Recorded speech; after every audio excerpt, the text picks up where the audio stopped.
କହିଲ ସେ ଜଣେ ପାଗେଳି ମଣିଷ।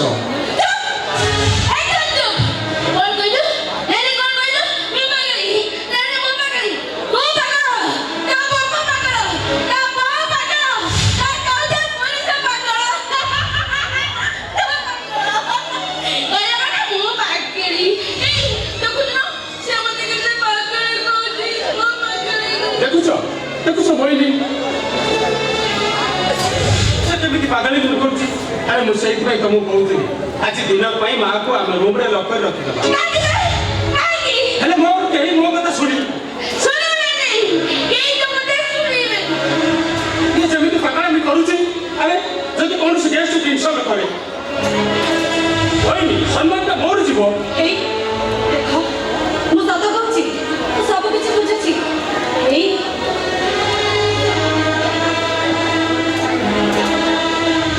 ଆଜି ତ ଆମ ଚତୁର୍ଥୀ ମୋର ଚତୁର୍ଥୀରେ ମା କେମିତି ଘର ଭିତରେ ବନ୍ଦ କରିବା ମଧ୍ୟ କହୁଛି।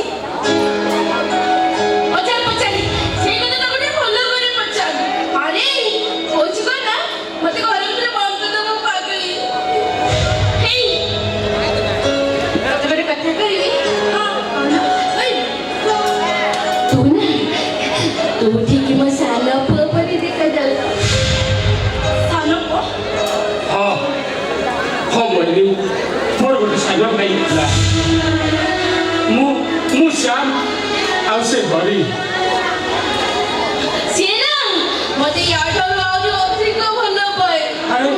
ଆରେ ସେ ସାନ ମାନେ କଣ ହେଲା ସେ ମୋ ପାଇଁ ବଡ ଭାଇ ଥିଲା। ତମେ ବିଶ୍ୱାସ କରିବନି ମୋହିନୀ ଯଦି ମୋ ଦେହରେ କିଏ ଟିପ ଲଗେଇ ଦଉଥିଲା ସେଟାକୁ ଏମିତି ଶାସ୍ତି ଦଉଥିଲା ସତରେ ମୋହିନୀ ମୋ ସାନ ଭାଇ ନା ମୋ ପାଇଁ ଏକଦମ ହିରୋ ଥିଲା ହିରୋ। ଆଚ୍ଛା ତମ ସାନ ଭାଇ ଥିଲେ ତମେ ତ କଥା ମତେ ଆଦୌ କହିନଥିଲ। ଏଇ ତମ ସାନ ଭାଇ ଏବେ କୋଉଠି ଅଛନ୍ତି? କେତେ ଦୂରରେ ଅଛନ୍ତି? ଯୋଉଠି ବି ଥାଆନ୍ତୁ ନା କାହିଁକି ଭାଇର ବାହାଘର ହେଲା ସେ ତ କାହିଁ ଆସିଲେନି? ଓ ଶ୍ୟାମ ତମ ସହିତ ମତେ ରାଗ ହେଇଛି କି? ମାନେ ଏଇ ଏମିତି ଚୁପ୍ ହେଇଠି ହେଲା ଯେ କିଛି କହୁନ ଯେ? ହଉ ଠିକ ଅଛି ରାଗ ସହିଛନ୍ତି ମତେ ତାଙ୍କ ନମ୍ବର ଡାକ ମୁଁ ତାଙ୍କୁ କଲ୍ କରିବି। ଦେଖିବ ମୁଁ ତାଙ୍କ ରାଣୀ ପକେଇଲେ ସେ ନିଶ୍ଚୟ ଆସିବେ। ନା ସେ ଆସିବନି ଜମା ଆସିବନି ବିଲକୁଲ ଆସିବନି ସେ। ଆରେ ସେ ଫାଜି ଲୋକଟା ଆସିବାର ହେଇଥିଲେ ସେ କେତେ ଦୂର ବୁଲନି ସେ କଣ ଆସନ୍ତାନି କି? ଆସିବନି ସେ ଆସିବନି। ମା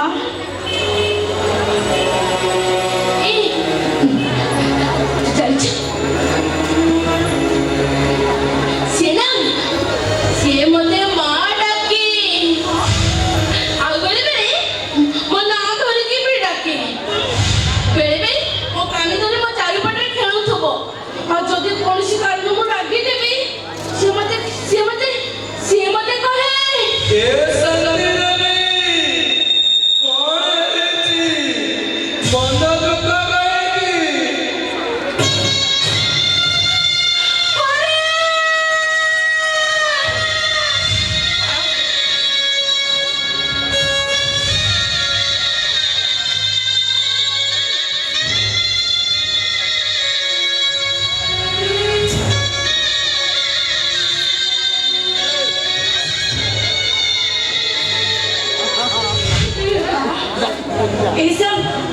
ତମ ସାନ ଭାଇ କଣ? ମୋ ସାନ ଭାଇ ଅଛି ଗଲେ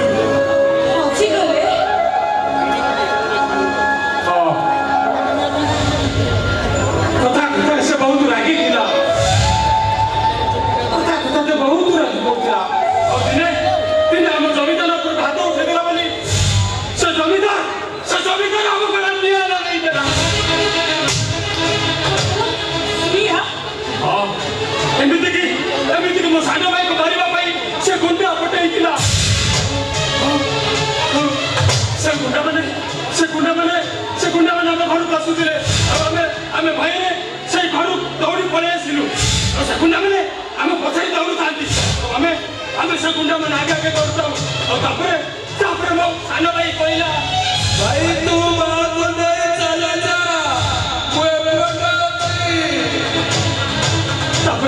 ତାପରେ ମୁଁ କହିଲି ହରି ତୁ ସେ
ମୋ ସାନ ଭାଇ ଭାଇ ମୋ ବାହା ଭାଇର ଅବସ୍ଥା ମୋ ସାନ ଭାଇ ମୁଁ ଦୂରେଇ ଯିବାର 10 ବର୍ଷ ଯାଏ ମୋ ମା ଠିକ୍ ଥିଲା ଆଉ ସେ ଯେତେବେଳେ ଏକା ବସୁଥିଲା ଗୁଣଗୁଣ କରି କହୁଥିଲା ଆଉ ହରି ହରି ବୋଲି ଡାକୁଥିଲା କିନ୍ତୁ এই ବର୍ଷେ ହବ ମୋ ମାର এই ପାଗଳ ବି କରାଯାଇଛି ତମେ ମାଆକୁ ଡାକ୍ତରଙ୍କୁ ଦେଖେଇଲ ଡାକ୍ତରଖାନାକୁ ନେଇଛି ଡାକ୍ତରକୁ ଦେଖେଇଛି ମେଡିସିନ ମଧ୍ୟ ଆଣିଛି ହେଲେ କ'ଣ ହେବ ମୁଁ ତ ସଦାବେଳେ ବାହାରେ ରହିବି ଯେଉଁଥିପାଇଁ କି ମୋ ମାର এই ଅବସ୍ଥା ଠିକ ଅଛି ମୁଁ ଏଥିରେ ଆସିଛି ନା ତମେ ଦେଖିବ ମା ନିଶ୍ଚୟ ଠିକ ହେଇଯିବ ଆମେ ମାଆକୁ ମେଡିକାଲ ନବା ମାଆକୁ ମୁଁ ଠିକ ଟାଇମରେ ମେଡିସିନ ଦେବି ଖାଇବାକୁ ଦେବି ଦେଖିବ ମା ଆଗ ଭଳି ଭଲ ହେଇଯିବ ତମେ ସତ କହୁଛ ମାନେ ମୋ ମା ଭଲ ହେଇଯିବ ଖାଲି ସେତିକି ନୁହେଁ ଯୁଗ ଯାଇ କୋଉଠି ପହଞ୍ଚିଲାଣି ଟିଭି ପେପର ନ୍ୟୁଜ ଏମାନଙ୍କ ସାହାଯ୍ୟରେ ଆମେ ତମ ସାନ ଭାଇ ପାଇଁ ନିଶ୍ଚୟ ପହଞ୍ଚିବା ଆରେ ହଁ ତ ଏ କଥାଟା ମୋର ଆଗରୁ ମନେ ନଥିଲା ଆଚ୍ଛା ବାବୁ ଆପଣଙ୍କ ମନଟା କୋଉଠି ଥିଲା କି ମନଟା ଗୋଟିଏ ଜାଗାରେ ସଡ଼କ ପାଖରେ କୋଉ ଜାଗାରେ ନନ୍ଦନକାନନର ସେଇ ପରୀ ପାଖରେ ଆଉ ପରୀର ସେଇ ସୁନାଲାକି ମୁହଁ ଲାଲ ଟୁକୁଟୁ କୋଠ ଆଉ ସୋରିଷ ପୁରିଆ এই ଶାଢ଼ୀ ପାଖରେ ଆଉ ସେ ଶାଢ଼ୀ ଘୋଡ଼େଇ ହେଇ ରଖିଥିବା এই ଗୋଲାପୀ ବାସ୍ନାର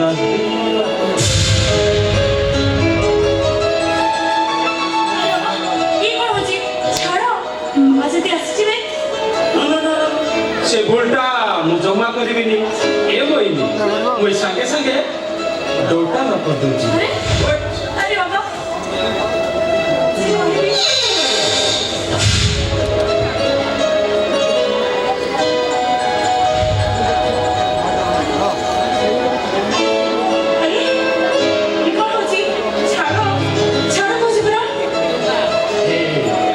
ଚତୁର୍ଥୀ ରାତିରେ ଗୋଟେ ସ୍ୱାମୀ ତା ସ୍ତ୍ରୀ ସହିତ ଯାହା କରେ ମୁଁ ତ ଶୁଣିଥିଲି ପରିଶ୍ରମ କରି ନିଷ୍ଠୁର ହେଇଥାନ୍ତି ହେଲେ ମୋ ସହିତ ଭାରି ରୋମାଣ୍ଟିକ ଅଛନ୍ତି ଏ ଡାର୍ଲିଂ এই তোতে লাগবে সিনেমা কবি বাকি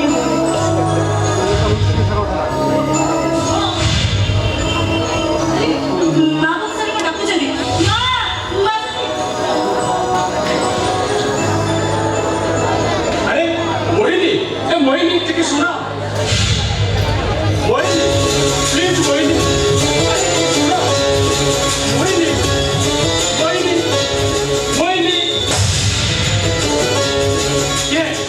ये तुम आइंदा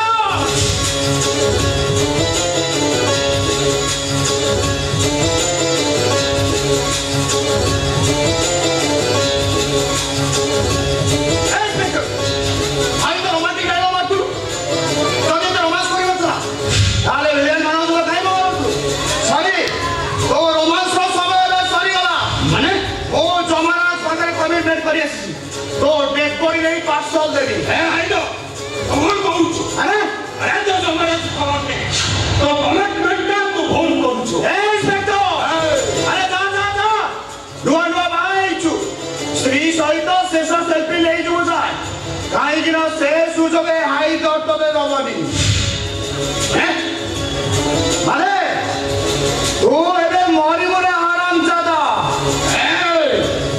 अरे कौन से पड़ेगा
अरे मत पर शूट करियो बचितिलो अरे कौन शूट कर अरे चुप रह भी कौन भैया अरे कौन ओहो तमे टिके चुप रहो मेरू हो वो जानी बात कुछ है ए सारे कुख्यात हाइदर गुंडा अरे मैं ना आऊंगा कौन ओए गुंडा गुंडा गुंडा जमा से गुंडा शब्दर व्यवहार कौन लागो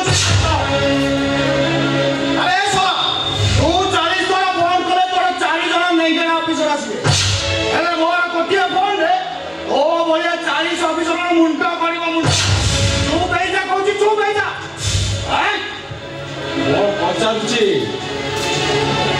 अरे वो स्त्री रो केई बत कोथारे तो डायलॉग रो बीचम का चेंज होई गला कोन आउ टिकर ऊपर हाथ रखि दिबा तो पिस्तौल टा तळम आई गला कोन हाइदर हाइदर गाड़ी साफ सारा एक दिन मारेंगे अरे हाइदर 14 दिन मरिबो हे दुनिया तो कहबो हाइदर ता सैक्रिफाइस करा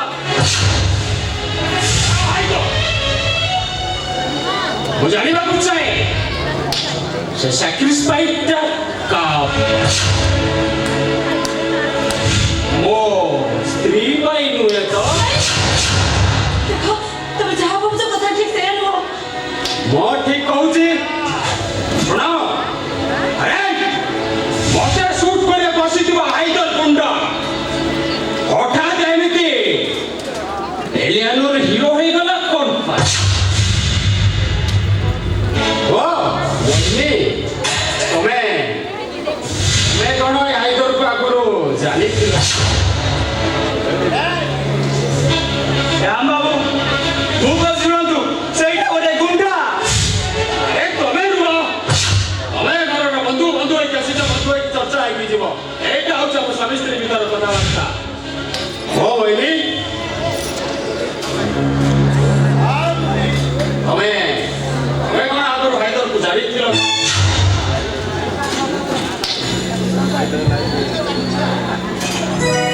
ओ बोलनी तुम्हें कौन आगुरु हाइदर को जानी थिला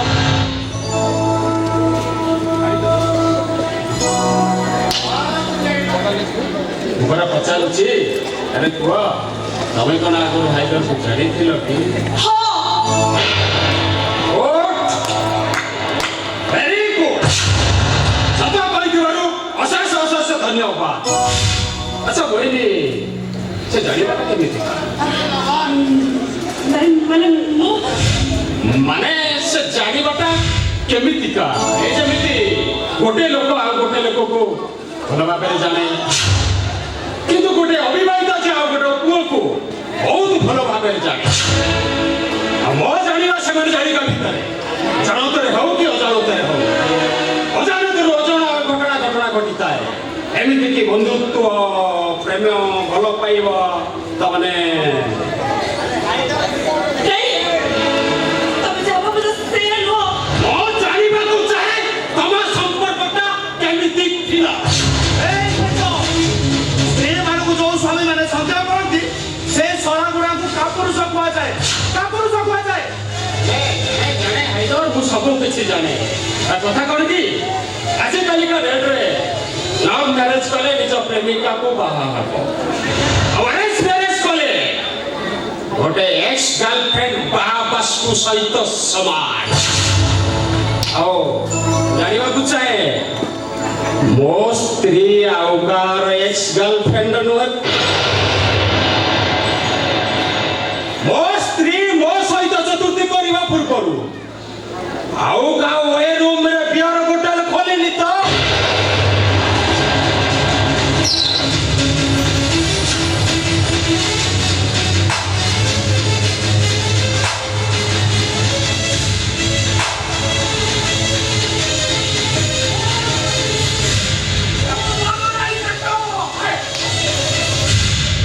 श्याम बाबू आपण जा बाबू चंदी वो बौरी ठीक से या नुहे मो बौरी सुने मुंडा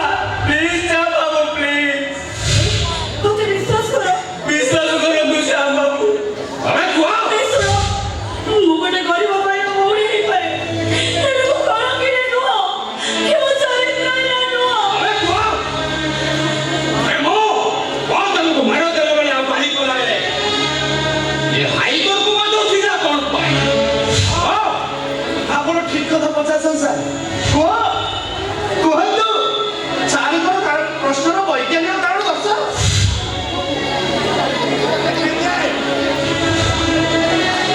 ଏଇ ଦେଖ ତୁ କଥା ଶୁଣ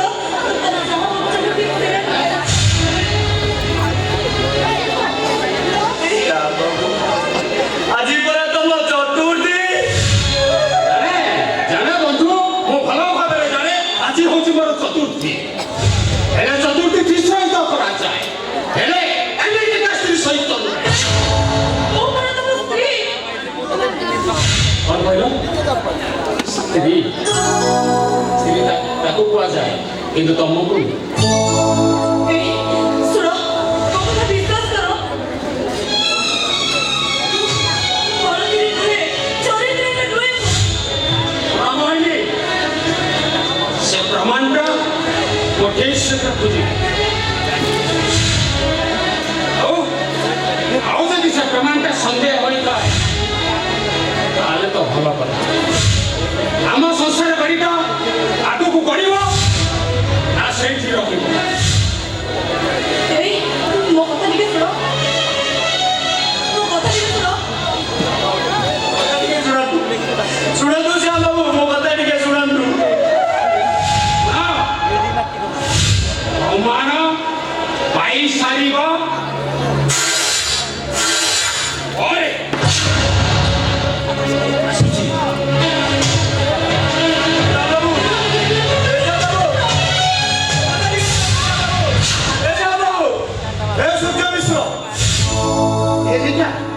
এই পেড়া সাଙ୍ଗে তো ভৌরিক বাহাঘর করদেলু। দেখিলু তো গোটে ସଚ୍ଚା ଆସିକି ଲୁହାର ଗରମ କେତେ ଦେଖିଲୁ ତ? ଚଳିଯିବ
বাস বাস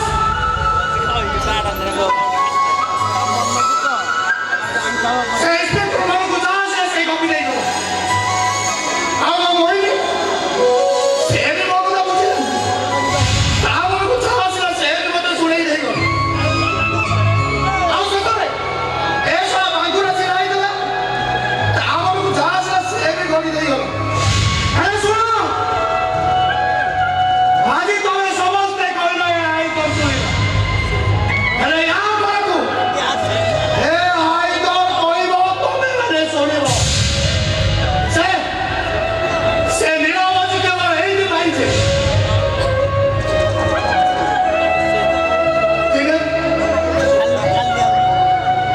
ଦିନେ ତା ମା ତାକୁ କହିଥିଲା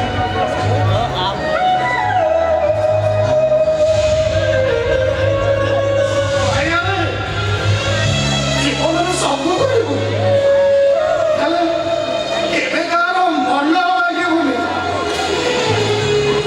କେବଳ ସେଇଥିପାଇଁ ଏ ହାଇଦରଟା ସିନା ସମସ୍ତଙ୍କର ଗୋଡ଼ ହାତ ଭାଙ୍ଗେ ହେଲେ ଆଜି ଯାଏ କାହାର ମନ ମାଗିନି କାହାର ମୁଁ ଭାଙ୍ଗିଦେଲି।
ତମେ ବହୁତ ସୁନ୍ଦର ଦେଖାଯାଉଛି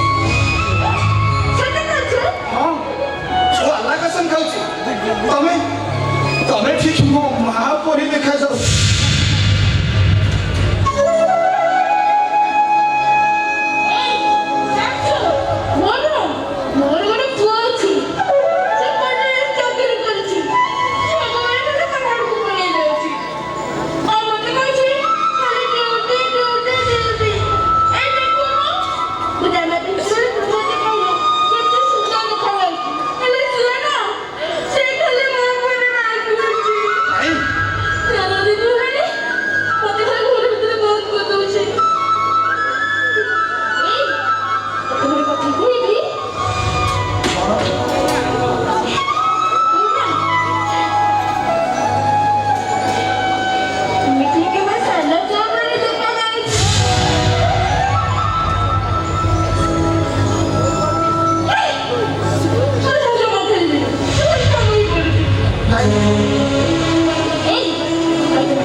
ମା ବୋଲି ଡାକିବି। ହଁ